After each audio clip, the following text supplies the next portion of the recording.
আসুন এবার দেখি সর্বশেষ নবী মুহাম্মদ সাল্লাল্লাহু আলাইহি সাল্লামকে নিয়ে হিন্দু ধর্মগ্রন্থে কি কথা লেখা হয়েছে।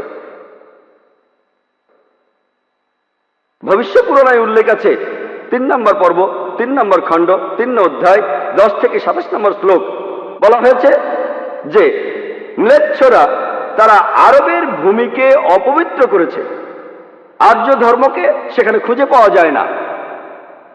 এখানে কিছু শত্রু ছিল যারা অতীতে পরাজিত হয়েছে, কিন্তু এখন আরো শক্তিশালী শত্রু উপস্থিত হয়েছে। আমি একজন মানুষকে পাঠাবো যার নাম হবে মুহাম্মদ সাল্লাল্লাহু আলাইহি সাল্লাম। তিনি এই শত্রুদের ধ্বংস করবেন আর মানুষকে সুপথে পরিচালিত করবেন। হে ভোজ রাজা, তুমি কখনোই সেখানে যাবে না যেখানে পিশাচদের রাজত্ব, কারণ আমি আমার করুণা দিয়ে তোমাদের হৃদয়কে পবিত্র করব। তখন দেবদূতের মতো একজন মানুষ তিনি রাজার সামনে আসলেন আর বললেন, হে রাজা, আমাকে এখানে পাঠিয়েছেন ঈশ্বর পরমাত্মা। আর্য ধর্ম পৃথিবীতে বিরাজ করবে, যে ধর্মটা সত্য, দ্বীনুল হক, সেটা পৃথিবীতে বজায় থাকবে।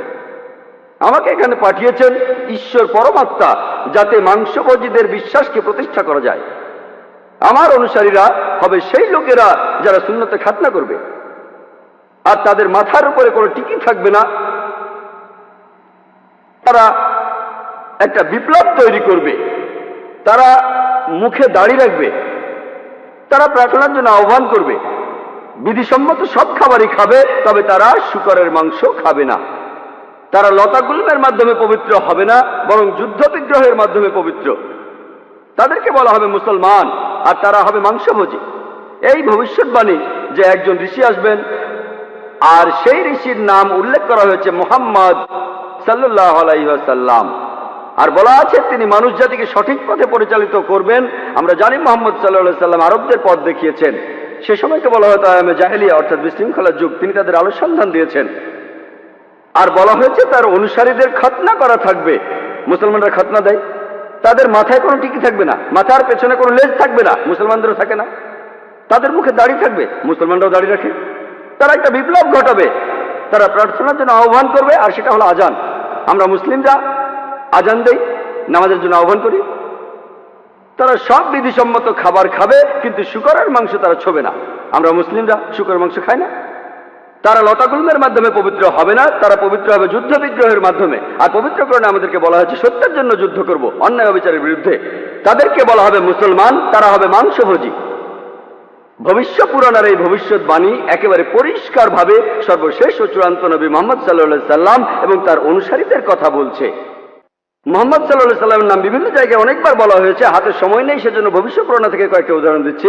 এই ভবিষ্যৎবাণী করা হয়েছে ভবিষ্য পুরাণের 3য় পর্ব, 3য় খণ্ড, 3য় অধ্যায়ের 5 থেকে 8 শ্লোকে। এছাড়াও বলা আছে ভবিষ্য পুরাণের 3য় পর্বে 1ম খণ্ড, 3য় অধ্যায়ের 21 থেকে 23 নম্বর শ্লোকে।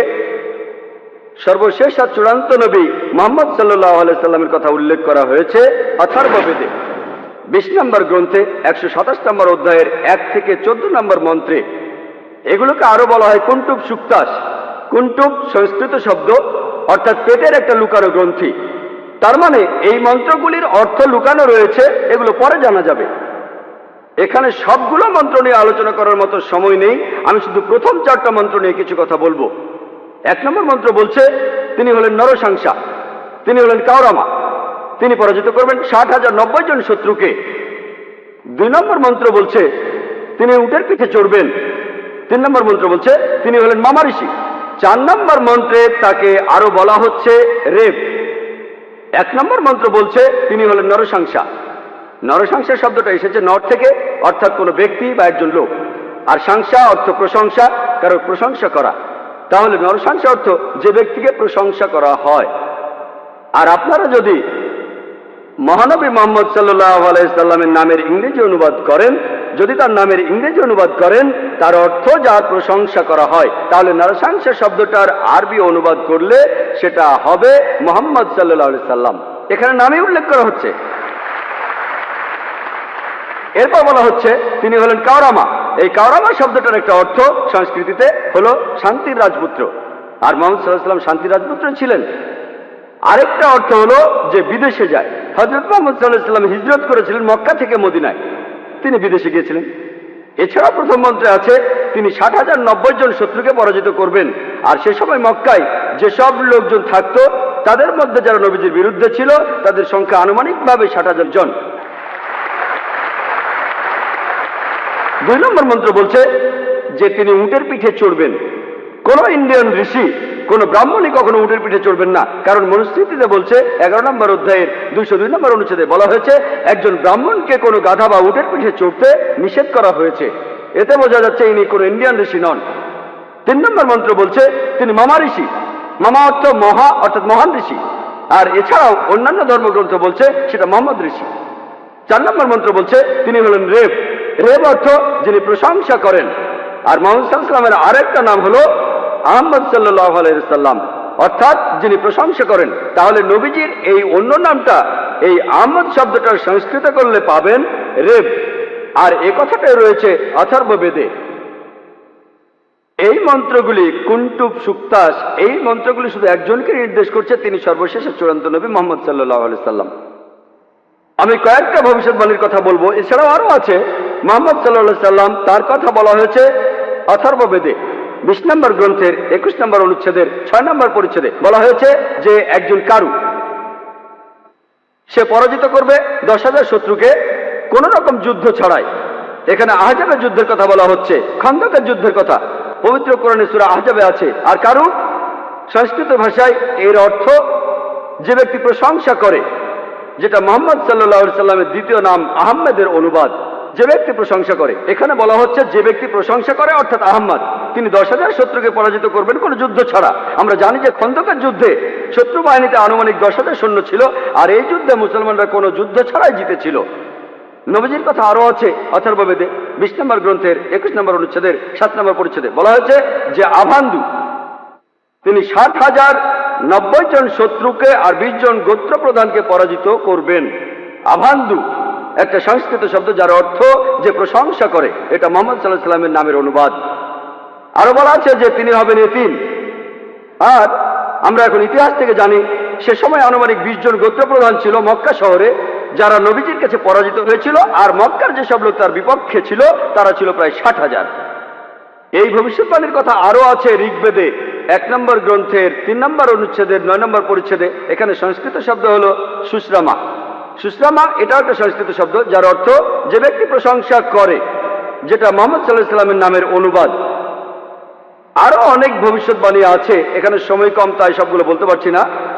নবীজির কথা আরো বলা হয়েছে সামবেদে উত্তর চিকে 15 নম্বর মন্ত্রে বলা হয়েছে যে আহম্মদ, তাকে দেওয়া হয়েছে অবিনশ্বর আইন। এখানে নবীজির নাম বলা হয়েছে আহমদ সাল্লাল্লাহু আলাইহি ওয়াসাল্লাম, তাকে দেওয়া হয়েছে অবিনশ্বর আইন। পবিত্র কুরআন এটাই তার শরিয়া। কিন্তু যদি এই অনুচ্ছেদটার অনুবাদ পড়েন, আহমদ শব্দটা আসলে আরবি শব্দ, তারা এটার অনুবাদ করতে পারেনি, তাই লিখেছে আহাম মাটি। আহা আর মাটি সংস্কৃত শব্দ যার অর্থ আমার বাবা, তার মানে আমার বাবাকে দেওয়া হয়েছে অবিনশ্বর আইন। অনুবাদটাতে আপনারা আলাদা শব্দ দেখবেন, তবে অরিজিনাল গ্রন্থে আছে আহম্মদ। এই আহমদ শব্দটা হিন্দু ধর্মের অন্যান্য গ্রন্থগুলোতেও রয়েছে, যেমন আছে সামবেদে ইন্দ্র 2য় অধ্যায়ের 152 নম্বর মন্ত্রে নবীজিকে আহমদ বলে ডাকা হয়েছে যজুর্বেদে 31 অধ্যায়ের 18 অনুচ্ছেদে, ঋগ্বেদের 8 নম্বর গ্রন্থের 6 নম্বর অনুচ্ছেদের 10 নম্বর পরিচ্ছেদে। এছাড়া মহানবী সাল্লাল্লাহু আলাইহি সাল্লামকে বলা হয়েছে আহমদ, সেটা আছে অথর্ববেদের 8 নম্বর গ্রন্থের 5 নম্বর অনুচ্ছেদের 16 নম্বর পরিচ্ছেদে। এছাড়াও আছে অথর্ববেদের 20 নম্বর গ্রন্থের 126 অনুচ্ছেদের 14 পরিচ্ছেদে। মহানবী সাল্লাল্লাহু আলাইহি সাল্লামকে শুধু আহমদ নামে ডাকা হয়নি, আহমদ উনার একটা নাম, তাকে আরো বলা হয়েছে নরসংসা অনেক জায়গায়, হিন্দু ধর্মগ্রন্থের অনেক জায়গায়। আর আমি আগেও বলেছি যে নরসংসা শব্দটা এসেছে নর থেকে, যার অর্থ একজন মানুষ বা একজন ব্যক্তি। আর সংসা যার অর্থ প্রশংসা, প্রশংসা করা। তাহলে নরসংসা অর্থ যে ব্যক্তির প্রশংসা করা হয়। এটাই হলো সর্বশেষ চূড়ান্ত নবী মুহাম্মদ সাল্লাল্লাহু আলাইহি সাল্লামের নামের সঠিক ইংরেজি অনুবাদ। নবীজিকে হিন্দু ধর্মের গ্রন্থগুলিতে অনেক জায়গায় নরসংসা বলে ডাকা হয়েছে, ঋগ্বেদের 1 নম্বর গ্রন্থের 13 নম্বর অনুচ্ছেদের 3 পরিচ্ছেদে, ঋগ্বেদের 1 নম্বর গ্রন্থের 18 অনুচ্ছেদের 9 পরিচ্ছেদে, ঋগ্বেদের 1 নম্বর গ্রন্থের 106 নম্বর অনুচ্ছেদের 4 পরিচ্ছেদে, ঋগ্বেদের 1 নম্বর গ্রন্থের 142 নম্বর অনুচ্ছেদের 3 পরিচ্ছেদে, ঋগ্বেদের 2 নম্বর গ্রন্থের 3 অনুচ্ছেদের 2 পরিচ্ছেদে, ঋগ্বেদের 5 নম্বর গ্রন্থের 5 অনুচ্ছেদের 2 নম্বর পরিচ্ছেদে, ঋগ্বেদের 7 নম্বর গ্রন্থের 2 অনুচ্ছেদের 2 নম্বর পরিচ্ছেদে, ঋগ্বেদের 10 নম্বর গ্রন্থের 64 অনুচ্ছেদের 3 পরিচ্ছেদে, ঋগ্বেদের 10 নম্বর গ্রন্থের 182 নম্বর অনুচ্ছেদের 2 নম্বর পরিচ্ছেদে, যজুর্বেদের 21 নম্বর অধ্যায়ের 31 অনুচ্ছেদে, যজুর্বেদের 21 নম্বর অধ্যায়ের 55 নম্বর অনুচ্ছেদে, যজুর্বেদের 20 নম্বর অধ্যায়ের 37 অনুচ্ছেদে, যজুর্বেদের 20 নম্বর অধ্যায়ের 57 নম্বর অনুচ্ছেদে, যজুর্বেদের 28 অধ্যায়ের 2 অনুচ্ছেদে, যজুর্বেদের 28 অধ্যায়ের 19 অনুচ্ছেদে, যজুর্বেদের 28 অধ্যায়ের 42 নম্বর অনুচ্ছেদে। এখানে শুধু রেফারেন্সগুলোই অনেকক্ষণ বলা যাবে। যেখানে নবী মুহাম্মদ সাল্লাল্লাহু আলাইহি সাল্লামের নাম উল্লেখ করা হয়েছে তাকে বলা হয়েছে নরশংসা, অনেক জায়গায় বলা হয়েছে হিন্দু ধর্মগ্রন্থের। শুধু হিন্দু ধর্মগ্রন্থে মুহাম্মদ সাল্লাল্লাহু আলাইহি সাল্লাম সম্পর্কে কি বলা আছে তার উপরই আমি একটা লেকচার দিতে পারবো। আমি শুধু আরেকটা ভবিষ্যৎবাণীর কথা বলবো কল্কি অবতার সম্পর্কে। আর নবীজিকে কল্কি অবতার বলা হয়েছে ভগবত পুরাণায় 12 নম্বর খণ্ড 2 নম্বর অধ্যায় 18 থেকে 20 নম্বর শ্লোকে বলা হয়েছে তিনি জন্মগ্রহণ করবেন যার ঘরে তার নাম বিষ্ণু ইয়াস, একজন মহাপ্রাণ ব্যক্তি যিনি শাম্বালা শহরের প্রধান, এবং তাকে যে নামে ডাকা হবে সেটা হলো কল্কি। 19 আর 20 নম্বর মন্ত্র বলছে যে তিনি হবেন এই পৃথিবীর সর্বময় প্রভু। তার থাকবে কিছু অসাধারণ চারিত্রিক গুণাবলী এবং তার থাকবে 8টি বিশেষ বৈশিষ্ট্য। 8টি বিশেষ বৈশিষ্ট্য তাকে দেয়া হবে একটি বাহন, একটি ঘোড়া দেবদূত নিয়ে আসবে, আর তিনি একটি ঘোড়ায় চড়বেন, তার হাতে থাকবে তরবারি, তিনি শত্রুদের পরাজিত করবেন আর ফেরেশতারা তাকে সাহায্য করবে। এছাড়াও বলা আছে ভগবত পুরাণায় 1 নম্বর খণ্ডে 3 নম্বর অধ্যায়ের 25 নম্বর শ্লোকে যে তিনি জন্মগ্রহণ করবেন কলিযুগে। কল্কি অবতার জন্ম নেবেন কলিযুগে, যে সময় রাজারা ব্যবহার করবে ডাকাতের মতো। আর তিনি জন্মগ্রহণ করবেন বিষ্ণু ইয়াসের ঘরে এবং তার নাম হবে কল্কি। একই কল্কি অবতারের নাম উল্লেখ করা হয়েছে কল্কি পুরাণায় 2 নম্বর অধ্যায়ের 4 অনুচ্ছেদে। বলা হয়েছে যে তিনি জন্মগ্রহণ করবেন বিষ্ণু ইয়াসের ঘরে। কল্কি পুরাণা 2 নম্বর অধ্যায়ের 5 অনুচ্ছেদে বলছে তাকে সাহায্য করবে তার 4 জন সহচর তার ধর্ম প্রচার করতে। কল্কি পুরাণা 2 নম্বর অধ্যায়ের 7 অনুচ্ছেদে বলা হচ্ছে যে দেবদূতরা তাকে যুদ্ধক্ষেত্রে সাহায্য করবে। কল্কি পুরাণা 2 নম্বর অধ্যায়ের 11 অনুচ্ছেদে বলছে যে তিনি জন্মগ্রহণ করবেন বিষ্ণু ইয়াসের ঘরে এবং সুমতির গর্ভে। আর কল্কি পুরাণা 2য় অধ্যায়ের 15 অনুচ্ছেদ বলছে যে তিনি মাদল মাসের প্রথম অর্ধাংশে জন্ম নেবেন। শুধুমাত্র কল্কি অবতারের উপরে একটা লেকচার দেওয়া যায়, আমি এখানে সংক্ষেপে কয়েকটা পয়েন্ট বলছি। এই ভবিষ্যৎবাণী এগুলো বলছে 1 নম্বর পয়েন্ট, বলা হয়েছে যে কল্কি অবতার তার বাবার নাম সেটা হবে বিষ্ণু ইয়াস। বিষ্ণু ইয়াসের অর্থ দাঁড়াবে যে বিষ্ণুর উপাসনা করে, যে ঈশ্বরের উপাসনা করে।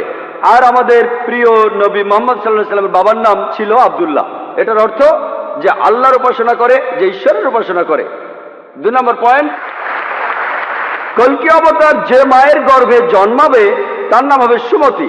যদি আপনি সুমতি শব্দটার ইংরেজি অনুবাদ করেন অর্থ দাঁড়াবে শান্তি। আর আমাদের নবীজির মায়ের নাম ছিল আমিনা, যার ইংরেজি অর্থ করলে দাঁড়ায় শান্তি। এরপরে বলা হয়েছে তিনি যেখানে জন্মাবেন সেই গ্রামের নাম হবে শাম্বালা। শাম্বালা শব্দটার অনুবাদ করলে অর্থ দাঁড়াবে একটি শান্তিপূর্ণ এলাকা। আমরা জানি মুহাম্মদ সাল্লাল্লাহু আলাইহি সাল্লাম মক্কায় জন্মেছিলেন। মক্কার আরো একটা নাম ছিল দারুল আমান, অর্থাৎ কোন একটি শান্তিপূর্ণ এলাকা। তাহলে একথা বলা আছে যে তিনি মক্কায় জন্মাবেন। এছাড়া বলা আছে যে তিনি জন্মগ্রহণ করবেন শাম্বালা শহরের প্রধানের ঘরে। আমরা জানি যে তিনি মক্কার প্রধান ব্যক্তির ঘরে জন্মেছিলেন। তিনি মক্কার প্রধান ব্যক্তির ঘরে জন্মেছিলেন, কুরাইশ গোত্রে জন্মেছিলেন। আরো বলা আছে তিনি মাধব মাসের প্রথম অর্ধাংশে 12 তারিখে জন্মাবেন। আমরা জানি যে মুহাম্মদ সাল্লাল্লাহু আলাইহি সাল্লাম রবিউল আউয়াল মাসে প্রথম অর্ধাংশে জন্মেছিলেন 12 তারিখে। এই ভবিষ্যৎবাণী যে তিনি মাধব মাসের 12 তারিখে জন্মাবেন, এটার অর্থ রবিউল আউয়াল মাসের 12 তারিখে। এছাড়া আরো বলা আছে যে এই কলকি অবতার তিনি হবেন সর্বশেষ ঋষি। ঠিক এই কথাটাই কোরআনে আছে, সূরা আহজাবের 40 নম্বর আয়াতে উল্লেখ করা আছে যে মা কানা মুহাম্মাদুন আবা আহাদিন মির রিজালিকুম ওয়ালাকিন রাসূলুল্লাহ ওয়া খাতামুন নবিয়্যিন ওয়া কানা আল্লাহু বিকুল্লি শাইইন আলিমা। এর অর্থ মুহাম্মদ সাল্লাল্লাহু আলাইহি সাল্লাম তোমাদের মধ্যে কোনো পুরুষের পিতা নহেন, বরং তিনি হলেন আল্লাহর রাসূল এবং তিনি হলেন এই পৃথিবীর চূড়ান্ত নবী, তিনি শেষ নবী। নিশ্চয়ই আল্লাহ সর্ববিষয়ে জ্ঞাত। আরো বলা আছে যে এই কলকি অবতার জ্ঞান আরোহণ করবেন পরশুরামের কাছ থেকে, অর্থাৎ মহান স্রষ্টা একটা পাহাড়ের উপর। আমরা জানি মুহাম্মদ সাল্লাল্লাহু আলাইহি সাল্লাম প্রথম আয়াতটা তিনি পেয়েছিলেন গারে হেরায়, জাবলে নূরে, অর্থাৎ নূরের পাহাড়ে, গারে হেরায়। এখানে আরো বলা আছে যে তিনি এরপর উত্তরে গিয়ে আবার ফিরে আসবেন। আমরা জানি মুহাম্মদ সাল্লাল্লাহু আলাইহি সাল্লাম মক্কা থেকে উত্তর হিজরত করে মদিনায় গিয়েছিলেন, তারপর মক্কা জয় করে ফিরে এসেছিলেন। আরো বলা আছে যে এই কলকি অবতার তিনি পুরো পৃথিবীর মানুষের জন্য একটি দৃষ্টান্ত। তার চরিত্র হবে একেবারে নিষ্কলঙ্ক। আল্লাহ পবিত্রকরণে বলছেন, সূরা কালামের 4 নম্বর আয়াতে উল্লেখ করা আছে যে অবশ্যই তুমি অধিষ্ঠিত হইবে সর্বোচ্চ মহান চরিত্রে। এছাড়াও বলা আছে যে কলকি অবতারের 8টি বিশেষ গুণ থাকবে। কলকি পুরাণা এবং ভাগবত পুরাণায় এই 8টি বিশেষ গুণ হল জ্ঞান, আত্মসংযম, অভিজাত বংশ, রিভিল নলেজ, সাহস, দানশীলতা, মহানুভবতা আর পরিমিত কথা। আর নবী মুহাম্মদ সাল্লাল্লাহু আলাইহি সাল্লামের এই 8টা গুণের সবগুলোই ছিল। এছাড়া আরো বলা আছে যে তিনি হবেন এই পৃথিবীর শিক্ষক। আল্লাহ পবিত্রকরণে বলছেন, আর সূরা সাবার 28 নম্বর আয়াতে উল্লেখ করা আছে, ওয়ামা আরসালনাকা ইল্লা কাফাতাল লিন-নাস বাশীরা ওয়া নাযীরা। আমি তো তোমাকে সমগ্র মানব জাতির জন্য প্রেরণ করিয়াছি তাহাদের সংবাদদাতা ও সতর্ককারী রূপে, কিন্তু অধিকাংশ মানুষই তাহা জানে না। এরপর আরো বলা আছে যে এই কলকি অবতার তাকে সর্বশক্তিমান ঈশ্বর একটি বাহন দেবেন। আমরা জানি মুহাম্মদ সাল্লাল্লাহু আলাইহি সাল্লাম তিনি বোরাকে চড়েছিলেন, বোরাকে চড়ে তিনি মেরাজে গিয়েছিলেন, আল্লাহর কাছে গিয়েছিলেন। আরো বলা আছে এই কলকি অবতার ঘোড়ায় চড়বে আর হাতে তরবারি থাকবে। আমরা জানি মুহাম্মদ সাল্লাল্লাহু আলাইহি সাল্লাম যত যুদ্ধ হয়েছিল বেশিরভাগ যুদ্ধই তিনি ছিলেন, বেশিরভাগ যুদ্ধ ছিল আত্মরক্ষার উদ্দেশ্যে। আর যদিও তিনি সবার নেতা ছিলেন, তবুও সব যুদ্ধই তিনি ছিলেন, সেখানে ঘোড়ায় চড়েছিলেন আর তিনি ডান হাতে একটা তরবারি ধারণ করতেন। এরপর আরো বলা আছে যে এই কলকি অবতারকে সাহায্য করবে 4 জন সহচর, যাতে সত্যের ধর্ম তিনি প্রচার করতে পারেন। বোঝাই যাচ্ছে এখানে বলা হচ্ছে 4 খলিফার কথা, খোলাফায়ে রাশিদিন, হযরত আবু বকর, হযরত ওমর, হযরত ওসমান, হযরত আলী, আল্লাহ তাদের সবার উপর সন্তুষ্ট হন। পরে তারা হয়েছিলেন খোলাফায়ে রাশিদিন, সঠিক নির্দেশ পালনকারী ইসলামের খলিফা, ইসলামকে ছড়িয়ে দিয়েছেন। আরো বলা আছে যে এই কলকি অবতার শত্রুকে পরাজিত করবে আর মানুষকে সঠিক পথে নিয়ে আসবে। আমরা জানি মুহাম্মদ সাল্লাল্লাহু আলাইহি ওয়াসাল্লাম শত্রুকে পরাজিত করেছিলেন আর আরবদের তিনি আয়ামে জাহেলিয়া থেকে, অজ্ঞতার যুগ থেকে সত্যের পথে এনেছিলেন। আরেকটা কথা বলা আছে যে দেবদূতরা তাকে যুদ্ধের ময়দানে সাহায্য করবে। আমরা জানি মুহাম্মদ সাল্লাল্লাহু আলাইহি ওয়াসাল্লামকে ফেরেশতারা বিভিন্ন যুদ্ধে সাহায্য করেছিলেন, যেমন বদরের যুদ্ধে। পবিত্র কোরআনেও আছে, সূরা আল ইমরানের 123 থেকে 25 নম্বর আয়াতে উল্লেখ আছে। এছাড়াও সূরা আনফালের 8 এবং 9 নম্বর আয়াতে উল্লেখ আছে। তাহলে এই কলকি অবতারের ভবিষ্যৎবাণীর সাথে আর কাউকে মেলানো যায় না, শুধু মেলানো যায় সর্বশেষ ও চূড়ান্ত নবী মুহাম্মদ সাল্লাল্লাহু আলাইহি ওয়াসাল্লামকে।